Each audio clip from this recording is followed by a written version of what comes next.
Los protagonistas están en contacto. Llegamos a la raíz de la información.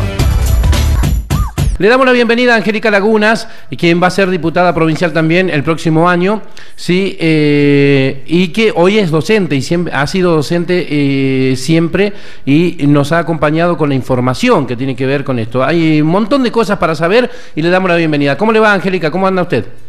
¿Qué tal? Buenos días a vos y buenos días a toda la audiencia. El país la escucha a Angélica Lagunas y es importante que nos cuente cómo está la situación de los docentes en la provincia del Neuquén.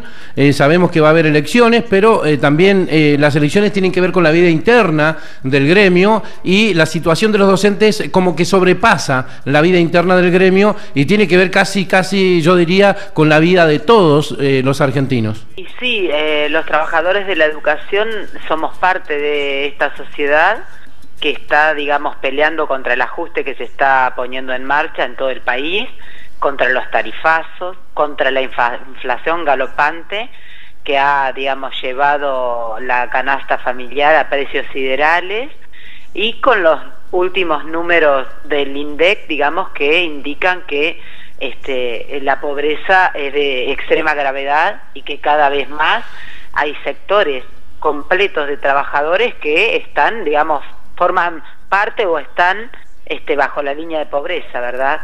Y los trabajadores de la educación no escapamos a eso, porque vos fíjate que a principio de año en muchas provincias, en muchas localidades, en Neuquén especialmente, digamos, acordamos un aumento salarial que va del 30 al 32%, pero que efectivamente con el ajuste que hay en marcha y con la inflación que va a terminar en el año siendo del 48%, totalmente descuadrado ha quedado ese aumento y está a la orden del día la necesidad de una nueva recomposición salarial.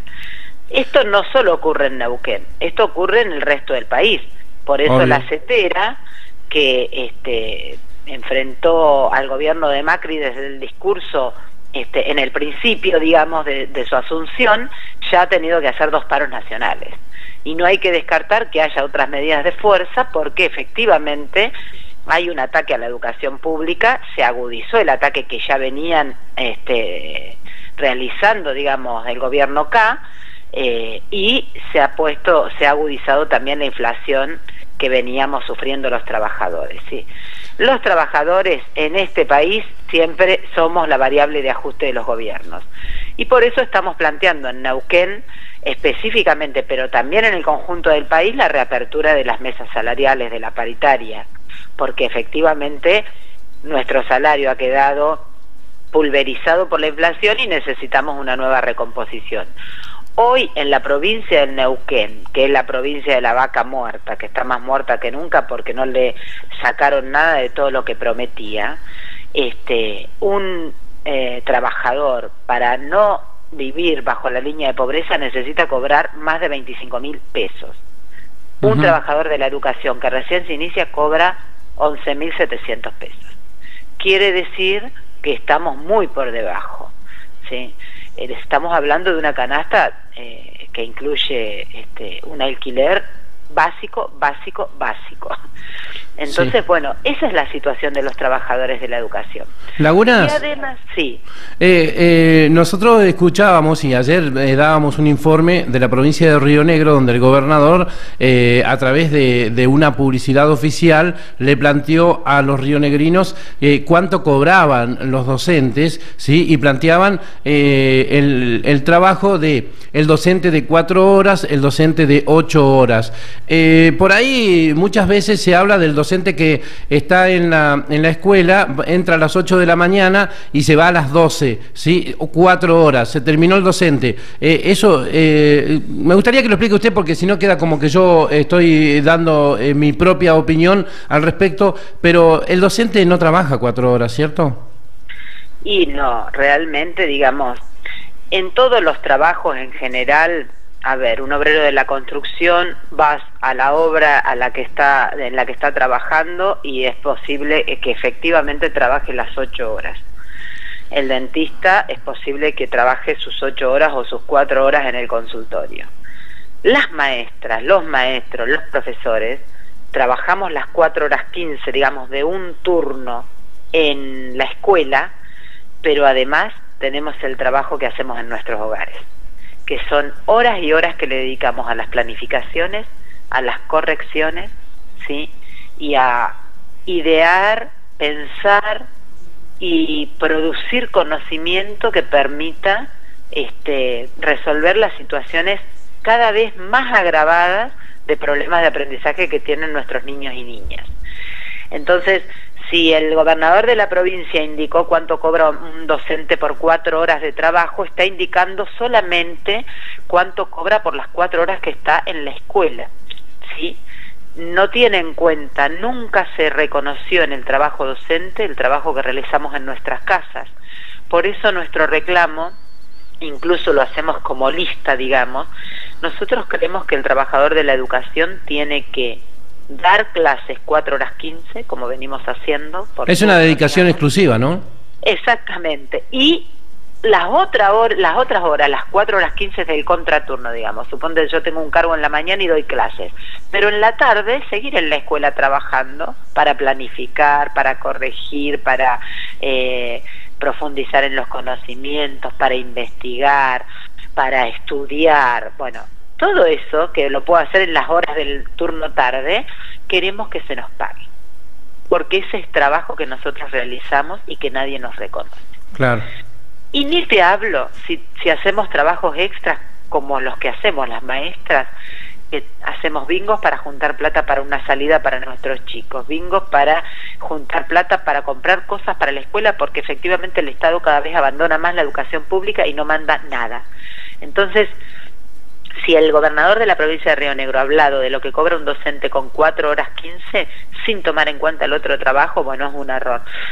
Pero suponte que los gobiernos quieran decir, sí, que digan cuánto cobran, porque en un cargo cobran 11.700 y en 2 cargos cobran 23.400. Bien, incluso haciendo 2 cargos, trabajando 8 horas en la escuela y más las horas en la casa, o sea, ese es un docente de absoluta dedicación exclusiva, no llega a cubrir los gastos de la canasta familiar.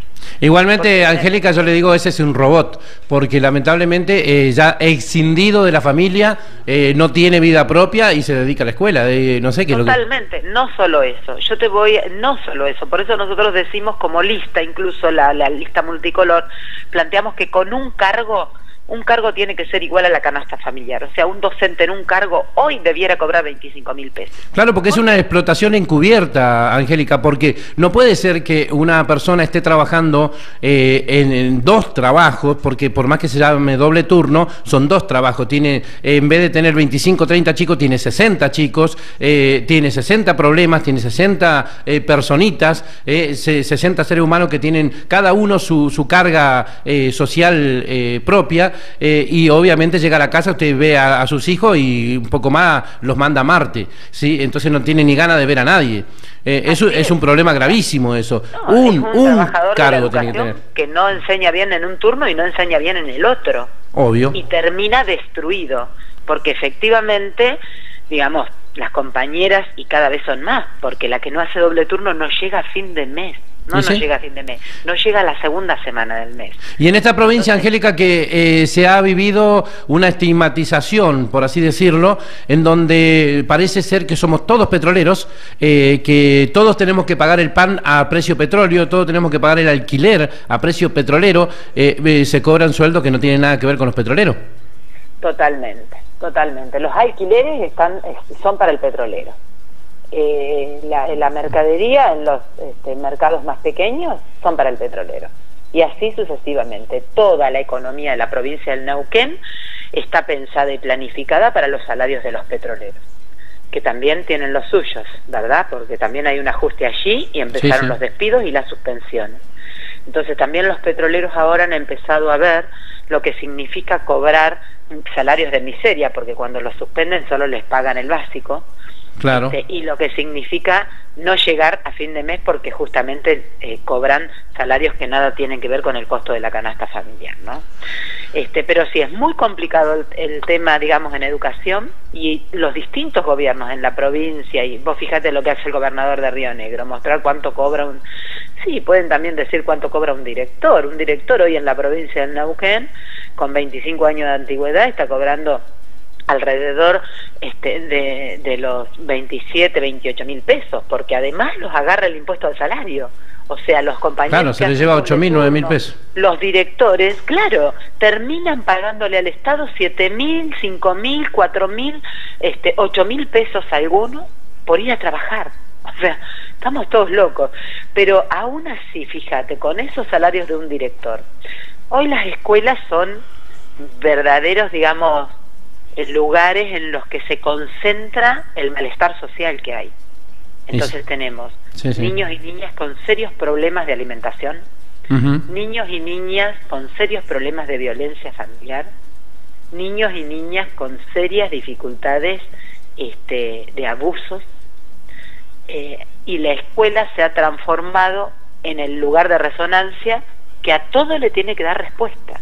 Muchas veces el maestro deja de lado su tarea, que es absolutamente pedagógica, porque debemos ir a la escuela a enseñar y aprender, para resolver otras situaciones. Para ser doctor, psicólogo, psiquiatra, mamá, exacto, papá. Para resolver las situaciones que debieran resolver los otros, aquellos funcionarios que les pagamos el sueldo para que lo hagan. Los que debieran resolver el gobierno de la provincia y los gobiernos nacionales. Entonces, ellos son los que deben resolver los problemas que no lo hacen y que la escuela tiene que terminar dando respuestas. Después son esos mismos los que dicen que trabajamos 4 horas 15. Entonces, esos no han entendido nada de lo que significa ser docente, y no han entendido nada de lo que significa la importancia que tiene la educación en cualquier sociedad, en cualquier país. Cualquier país que se proyecte crecer, avanzar y demás, tiene que hacer eje en la educación. Es esencial, digamos. Bueno, acá nuestros gobiernos, tanto provincial como nacionales, se dedican a denostar la tarea docente y además a ver a lo que se pone en educación como un gasto y no como una inversión. Entonces, ¿cómo está el gremio, Angélica? ¿Ustedes tienen elecciones el próximo 25? Nosotros tenemos elecciones el 25 de octubre y hemos conformado, el gremio está absolutamente desmovilizado, ¿verdad? No por responsabilidad de los docentes, sino por responsabilidad de los dirigentes, que tienen un acuerdo de paz social con el gobierno de la provincia, con el gobierno de Gutiérrez, pero que además también, digamos, cacarean contra el gobierno de Macri, pero en los hechos no han hecho un plan de lucha a nivel nacional conjunto con la CETERA para imponer que Macri ponga en los presupuestos educativos del país y en cada provincia lo que tiene que poner para resolver los problemas que tenemos, edilicios, de salario, de infraestructura.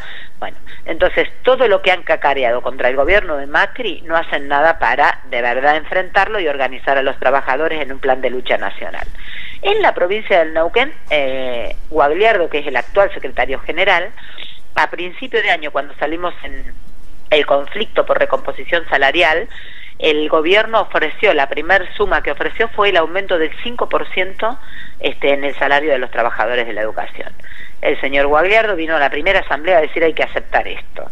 Fue un tironeo y un debate de la base diciendo ¿qué es esto del 5%? Estamos hablando de que va a haber una inflación superior al 35% en el año y no podemos conformarnos con un 5%. Así es que las asambleas tironearon, votaron contra las posiciones de la conducción provincial de Guagliardo y terminamos arrancándole al gobierno el 32% de aumento. ¿Alcanzó? No alcanzó, por eso estamos pidiendo la reapertura de la mesa, porque incluso las asambleas votaron que ese 32% de aumento era hasta el mes de julio, y que si en julio no había una nueva recomposición se volvía a salir a la calle. ¿Cuál fue la trampa del gobierno en complicidad con la burocracia sindical de Guagliardo? Fue que en julio no convocaron a las asambleas en Aten, por lo tanto no pudimos debatir un plan de lucha. Entonces tuvimos, para que vos digamos, entiendas lo que está pasando en Aten. La conducción de Guagliardo pretende resolverlo todo borrando de un plumazo la democracia sindical a la que estamos acostumbrados, que es que en Aten deciden las asambleas y no convocan a las asambleas. Así nos llevaron ¿sí?, atrás del carro triunfal de apoyar a la mesa Scioli presidenta en el 2015. Una decisión que tomaron los dirigentes sindicales sin consultar a la base y sin hacer asamblea. Y hoy estamos sufriendo, fíjate, ya en octubre, sin una recomposición salarial, con los salarios pulverizados, con los compañeros haciendo doble turno, con la cabeza ya a esta altura del año reventada, y sin vistas de que el gobierno nos vaya a llamar a una mesa. ¿Por qué? Porque la conducción sindical le ha dado ese changüí. No llama a las asambleas, hemos hecho paros 48 horas una semana, 48 la otra, terminan siendo paros aislados porque después pasan 15 o 20 días sin ninguna medida de fuerza, y hoy estamos en esta situación. Entonces estamos haciendo una campaña a pulmón nosotros, porque no tenemos el aparato del gremio, lo tienen ellos, pero hemos conformado un frente muy importante, que está formado primero por las seccionales opositoras como Zapala, Plotier, Cenillosa, los compañeros de Picún, de Piedra del Águila, compañeros de distintas seccionales como Centenario, como San Martín de los Andes, que han armado esta vez su lista para competir en esas localidades, y también específicamente hemos presentado nuestra lista en Neuquén Capital, que es la seccional más grande e importante políticamente, que me toca encabezar esa lista del Frente Multicolor, y a nivel provincial encabeza la lista el compañero Alejandro Avilés, que actualmente es el secretario general de Atenzapala. Y estamos justamente planteándole a los docentes, a los trabajadores de la educación de toda la provincia, que necesitamos recuperar el sindicato para ponerlo, digamos, a la altura de las circunstancias, a pelear contra el ajuste de Macri y de Gutiérrez, porque vienen por la educación pública. Vos fíjate que quieren ahora en pocos días aplicar una evaluación que van a hacer en todo el país, que sí, el 18. se llama el operativo Aprender 2016. Nosotros decimos que es un operativo absolutamente antipedagógico. Ahora estamos reclamando que los dirigentes sindicales llamen a las asambleas, que tenían que ser esta semana y no las hicieron, para discutir enfrentar ese operativo 2016 con un paro en las escuelas que no permita que nadie entre a tomar una evaluación. ¿Y cuál sería la situación de por qué no evaluar? Mira, ¿por qué no evaluar? Por distintas cuestiones, pero te voy a nombrar 2 o 3 cuestiones básicas que a nuestro criterio son las más importantes. Sí. Primero, el proceso de enseñanza-aprendizaje es un proceso. No puede ser una evaluación estandarizada. ¿Qué quiere decir? Que es una misma evaluación que se toma en La Quiaca, en Tierra del Fuego, en la ciudad de Neuquén o en la ciudad de Buenos Aires. O sea, cualquier chico de cualquier lugar del país hace la misma evaluación. ¿Esto qué quiere decir? No se tiene en cuenta lo que ese chico hizo durante el año con su maestra. No se tiene en cuenta cuál es la situación y las capacidades que tiene ese chico y las habilidades que ha desarrollado y cómo ha sido su proceso de construcción. Es decir, Angélica, en el caso de una evaluación, ¿ustedes estarían de acuerdo siempre y cuando ustedes fueran quienes armen esa evaluación? Que conocen el tema. Es que nosotros evaluamos permanentemente. Perfecto. Mira, las maestras y los maestros presentamos una planificación cada 15, 20 días, 30 días a lo sumo. Esa evaluación no solo tiene la selección de contenidos que vamos a llevar adelante durante ese tiempo, sino que además tiene desarrolladas las actividades con las que vamos a lograr los objetivos que nos planteamos, y además una evaluación de cierre. Entonces, en cada unidad que nosotros realizamos, en cada clase, en cada circunstancia, estamos evaluando a nuestros alumnos. Entonces, la realidad es que el gobierno quiere usar esta evaluación para recabar datos y para terminar responsabilizando al docente de, malos resultados si los hubiera, ¿sí? Además, estas evaluaciones se vienen tomando desde hace 25 años. Entonces, el gobierno dice que es para mejorar la educación.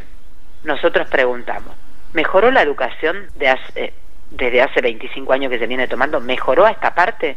No, cada vez estamos peor, porque no es un problema de una evaluación estandarizada. Acá hay un problema estructural y profundo, que es que el gobierno cada vez pone menos plata en educación. Entonces, no se va a resolver ninguna de las situaciones que tenemos, no solo porque pone menos plata en la educación, sino además porque cada vez más es este aumento de la pobreza. Eso se traduce directamente en el aula. O sea, son chicos y chicas que tienen cada vez mayores dificultades para aprender. Sí. Entonces, bueno, nada de eso se tiene en cuenta en esta evaluación. En los lugares donde se toma, México, hubo una matanza de docentes hace pocos meses, ¿sí?, que peleaban contra la reforma educativa y contra, por supuesto, las evaluaciones que ya a ellos se las toman a los docentes. ¿Por qué? Porque con la evaluación hacen un ranking de escuelas. Entonces están las escuelas buenas y las escuelas malas. Las escuelas buenas son las que van a terminar con 40, 50, 60 chicos por aula, porque son las que los padres van a querer elegir. Esas escuelas buenas son las que más plata van a recibir. O sea, a contrapelo de lo que necesitamos, ¿verdad? Porque necesitaríamos que los chicos con más dificultades tengan la mayor cantidad de plata destinada allí para resolver los problemas. Claro, equilibrar. Exactamente. Entonces, las escuelas que mejor resultados tengan son las que van a tener más dinero disponible y son las que van a elegir los padres. Esto hace cada vez más a que se avance en la privatización de las escuelas, ¿verdad? Y además hay un vaciamiento, digamos. Cuando el docente entra en la lógica de preparar para que su alumno apruebe la evaluación, termina enseñando las 2 o 3 pavadas que se toman en la evaluación. Entonces se dedica solo a eso para que el alumno pueda completar con múltiple choice, que esa es una barbaridad, digamos, pedagógicamente aberrante, una evaluación con múltiple choice. Una adivinanza. Una adivinanza, exactamente. O sea, contra lo que hemos batallado durante años, digamos, ha sido una batalla pedagógica con estas concepciones, ¿verdad? Hoy, nuevamente, hoy y hace 25 años, porque esto no es del gobierno de Macri, esto lo venía haciendo Cristina también. Claro. Las pruebas PISA, la SONE, todos evaluaron de la misma manera. Entonces, digamos, estos son los motivos por los que rechazamos. Rechazamos porque es una evaluación externa, rechazamos porque tiene el objetivo de estandarizar, de hacer un ranking de escuelas, rechazamos porque quieren con esa evaluación responsabilizar de todos los males al docente, y rechazamos esencialmente porque pretenden, luego viene la evaluación al docente, y ya en Chile se hace esto. En Chile se evalúa a los docentes y hay 4 estadios, digamos, de docentes. Si vos aprobás la evaluación con, no sé, con un 10, suponte, y varios años con 10, llegás al nivel superior, al máster. El docente después el docente que recién se inicia, que tiene sus, digamos, notas más bajas. Bueno, así uno va ascendiendo, y así también va ascendiendo tu salario. Entonces se termina también con el estatuto del docente y con las conquistas que hemos tenido a lo largo de la historia los trabajadores de la educación. Pero además, cuando te evalúan, y suponte que vos venías sacándote 10 y 10 y 10, y bajás tu nota, también bajás en el nivel de los 4 estadios que tienen los docentes. Y también podés llegar a ser echado por tu patrón, tu jefe, tu director, o el gobierno, porque has bajado tus notas. Entonces, digamos, acá en realidad es una flexibilización laboral encubierta, y los trabajadores de la educación, en vez de tener las juntas de clasificación que nosotros somos evaluados todos los años, ojo, tenemos un concepto profesional que allí los directivos de cada escuela indican qué hizo el docente, qué no hizo, si preparó sus planificaciones, si corrigió, si se dedicó a estudiar, qué preparación tiene. Todo eso, digamos, de manos de poder demostrarlo todos los días cotidianamente en la escuela, no por una evaluación que vienen de afuera a tomarte, claro, sino por lo que concretamente haces todos los días en tu lugar de trabajo. Angélica, entonces, sí, sabe que vamos a tener que hacer un programa de 24 horas, porque la verdad, usted se pone a hablar y me deja piolita, tranquilo, porque con la atención que tengo que ponerle, hay un montón de cosas para preguntarle, y como que no nos va a dar el programa. Pero yo le propongo que podamos charlar en el transcurso de la semana, la próxima semana también, ¿sí? Para seguir hablando de estos temas que son muy importantes, porque justamente la educación es parte esencial de una república, ¿sí? Más cuando hoy se está hablando de república, ¿sí? Eso es lo importante. Y otra cosa que yo quería decirle es que, si le parece, que me cuente un poquitito de las elecciones, cómo van a ser estas elecciones, ¿sí? Que nos quedan 2 minutitos para poder ir a la tanda comercial a nosotros. 2 minutitos, sí, nos quedan, y que nos cuente cómo son las elecciones y quiénes, por qué tienen que votar a esta lista los docentes. Perfecto, sí, el 25 de octubre son las elecciones en Aten, las urnas van a pasar por cada una de las escuelas, los compañeros tienen que estar presentes para votar, y si no, luego se vota en un lugar donde habilitamos las urnas para que vayan a votar hasta las 20 horas, y es importante cambiar la conducción de Aten. ¿Por qué decimos esto? Porque hay que recuperar la democracia sindical y enfrentar todo esto que acabo de explicar, ¿verdad? Enfrentar el ajuste que se viene en marcha, enfrentar la política política antieducativa de la evaluación Aprender y recuperar el salario que necesitamos. Y sobre todo tenemos que defender en Neuquén el Instituto de Seguridad Social, que el gobierno quiere reventar como lo ha venido haciendo durante años, sacando plata de ahí, lo usó como la caja que le permitía sacar plata para su campaña y para sus chanchurrios, y ha destruido la obra social. Y ahora, claro, falta plata para pagar las jubilaciones. Entonces, qué mejor idea de Macri y de Gutiérrez de querer armonizar nuestra caja de jubilaciones. ¿Qué quiere decir eso? Cambiar la edad jubilatoria y cambiar la condición en la que nos jubilamos. Se terminó el 80% móvil. Por eso decimos que para defender la jubilación, defender el instituto, el salario y la educación pública, necesitamos que en Aten cambie la conducción. Y llamamos a votar una conducción democrática y luchadora, ¿verdad? Para que decida la base en las asambleas. Y para eso no pierdas tu voto. Tenés una sola alternativa: votar al Frente Unidad Multicolor, que en Neuquén Capital lleva como candidata a secretaria general a quien habla Angélica Lagunas, y a nivel provincial candidato a secretario general Alejandro Avilés. ¿Y en Zapala? En Zapala, no me recuerdo qué compañero encabeza. Bueno, en la semana, Angélica, sí, yo le voy a preguntar, porque nosotros salimos al aire en toda la provincia. Entonces, para que nos cuente en todos lados cómo viene la lista, cómo se va preparando, para que todos los docentes sepan cuál es la propuesta de ustedes, ¿sí? Perfecto. La próxima en mano tengo las listas de cada una de las seccionales que presentamos, que son 13. ¿sí? Perfecto. Y llamar, digamos, a los compañeros, porque hay otras listas también que se presentan en Aten, pero son listas absolutamente minoritarias. Claro. En Neuquén Capital nuestra lista va a disputar voto a voto con la conducción de Marcelo Guagliardo y de Ariel Pino la conducción de la seccional. ¿Sí? Creemos que podemos ganar y que vamos a ir a dar esa batalla, porque queremos recuperar Aten para ponerla al servicio de la pelea para defender nuestros derechos, y no para ponerla atrás del carro triunfal del kirchnerismo, como lo ha hecho la conducción del TEP. Muchísimas gracias, Angélica Lagunas. Gracias a ustedes por el espacio. Hasta siempre. Angélica Lagunas, docente, nos acompañó sin fronteras hoy para hablar de la educación en la provincia de Neuquén, para hablar de las elecciones en el gremio. Eternamente fue asambleario y que muchas veces en este último año ha tenido pocas asambleas, ¿sí? Para hablar de los docentes, de esos que todos los días están en la escuela para tratar de crear conciencia y crear ciudadanía. Estamos donde está la noticia. Noticias en primera plana. Los protagonistas están en contacto. Llegamos a la raíz de la información. Estamos donde está la noticia. Noticias en primera plana.